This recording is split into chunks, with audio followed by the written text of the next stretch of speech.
दिखाओ औरंगाबाद के अवाम के सामने तुम। अरे लिफाफों पे जिंदगी गुजारने वालों, शर्म से डूब मरो तुम। मेरे घर को आए थे हैदराबाद को, बगैर बोले मेरे घर को आए। मैं वक्फ की बिल की मीटिंग में जा रहा था, पलट मेरा गार्ड फोन करा के साहब इतने लोग आए, मिला। घर पे आए तो मैंने कहा कि मेरा घर इतना बड़ा नहीं है, आप लोग 20 लोगों को ले लीजिए। 20 लोगों को बिठाया, वो बात करे, मैं बात करा, लेटर लिख के दिए, इनको टिकट दो, मला मैं गौर करूंगा। फिर जाने से पहले मैंने अल्लाह के वली के अंग्रेजी कुरान का तर्जुमा जो तुर्की का छपा हुआ है, उसकी 4 कॉपियां इन जिम्मेदारों को दिया कि आप मेरे घर को आए, ये अल्लाह के वली की कुरान का तर्जुमा है। एक एक के हाथ में दिया तो औरंगाबाद जाके बोले हम घर को गए थे, हमारे को चाय तक नहीं पिलाए। अरे आप पहले से बोल देते तो नान खलिया खिला देता मैं आपको। मेरे को नहीं मालूम था कि तुम मेरे घर को खाना खाने आ रहे। अरे तुमको कुरान करीम दिया ना हाथ में, अल्लाह का कलाम तुम्हारे हाथ में दिया, तुमको उसका भी लिहाज नहीं है और तुम दावा करते हो कौम का। बहुत बोल सकता हूं, याद रखो मेरी जबान को लगाम नहीं है, तुम्हारा घर से निकलना महाल कर दूंगा मैं यहां पे। मेरे भाई इमाम शाफई मुफ्ती साहब बैठे हुए, इमाम शाफई रहमतुल्लाह अलैह का जमाना है। एक दौलतमंद ने कहा कि अगर अल्लाह मेरे को बेटी देगा तो जब उसकी शादी करूंगा दीन और दुनिया की दौलत उसको दूंगा। जब बेटी की शादी का मौका आया, उलमाए किराम के पास गया। उलमाए किराम ने कहा कि नहीं, तू नहीं दे सकता, दीन और दुनिया की दौलत तो कैसे देगा, तेरी कसम गलत हो गई। इमाम शाफई के पास गए, इमाम शाफई बोले बहुत आसान है। इमाम शाफई रहमतुल्लाह अलैह ने कहा तेरी बेटी की शादी कब है? उसने कहा फलां दिन है। बोले मैं आ रहा हूं, चला जा। इमाम शाफई पहुंचे, इमाम शाफई रहमतुल्लाह अलैह ने कहा कि आसान है। वो बोला कि हज़रत शादी तो हो गई, क्या है बताओ। बोले कुरान अपनी बेटी को दे दे, दीन और दुनिया की दौलत उसको दे चुका।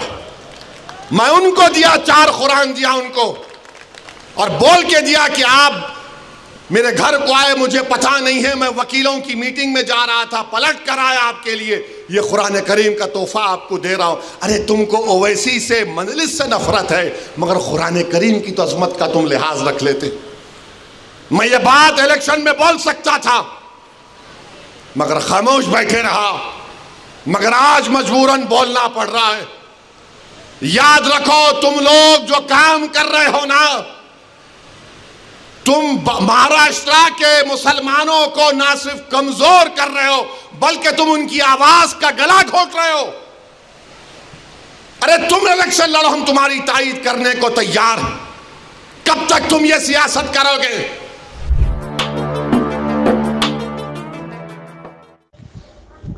अस्सलामु अलैकुम वरहमतुल्लाहि वबरकातुहू।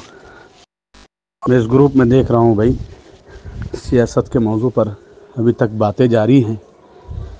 इसी दरमियान में जनाब असदुद्दीन ओवैसी साहब का ऐसा बयान आया सामने जिससे उनसे ताल्लुक़ से यही तवक्कुह थी कि वो ऐसा बयान ज़रूर देंगे। जबकि मैं हमारे शहर यानी औरंगाबाद के ये इल्म में बात लाना चाहता हूँ कि शाही मस्जिद के अंदर जो मीटिंग हुई थी उसमें हल्फिया उलमाए किराम ने इस बात को बयान किया, हल्फ बिल्लाह, अल्लाह का हल्फ उठाकर ये बात कही कि हम में से किसी ने कोई लिफाफा नहीं लिया और ना ही इसका खर्च डॉक्टर गफ्फार कादरी ने दिए हैं। यह आदमी जो है अपनी रोटियां सेकने के लिए अब उलमा को भी सरेआम जो है ला रहा है। औरंगाबाद शहर में कभी इससे पहले ऐसा मामला नहीं हुआ कि उलमा के 2 गिरोह हो गए हों, लेकिन मजलिस के आपसी इख्तिलाफ और इंतशार की वजह से ही मजलिस अपनी जो है नाकामी का ठेकरा जो है उलमाए किराम के सर थोप रही है। और हमारे जो अकाबिरीन ने जो तायीद गफ्फार साहब कादरी की हो सकता है उनसे वो गलती ज़रूर हुई होगी और वो गलत होंगे, और उन्होंने भी जो तायीद की तो उनका जो अमल रहा वो अपनी जगह रहा, लेकिन सारे हैदराबाद के जाने वाले उलमा उसमें शरीक नहीं रहे और ना ही वो उलमा लिफाफा खोर थे। रही बात इन्होंने ये कही कि कुरान हदिये में दिए, ये इंग्लिश में ट्रांसलेशन किए हुआ कुरान करीम था, उन्हीं के मजलिस के किसी बुज़ुर्ग ने लिखा हुआ है, अच्छी बात है, लेकिन काश कि वो कुरान हदिया देने से पहले ख़ुद कुरान ही पर अमल कर लेते। इनका जो अंदाज़ गुफ्तगू था बात करने का, पूरे आधा घंटा 35 मिनट के दरमियान एक भी आलिम दीन ने बरसरे आम जो जाने वाले थे, सिर्फ़ इस वजह से कि कहाँ कौम में इख्तिलाफ़ और खलफशार हो, कहाँ एक अच्छे आदमी की जो है इज़्ज़त दाव पे लगे, एक काम करने वाला अच्छा आदमी है उसकी इज़्ज़त दाव पे ना आए, हम अपनी ज़ातियात को जो है बरसरे आम ना लाए, ये सोच कर उलमा इकराम ने हैदराबाद में इनके साथ इनका क्या रवैये से ये पेश आया उसको सामने नहीं लाए। किसी ने भी ना वीडियो जारी किया ना ऑडियो जारी किया, ये खुद अब अपनी ज़बान से बौखलाहट के अंदर ये सारी चीज़ें बोल रहे हैं, लिहाजा उनको सोचना चाहिए।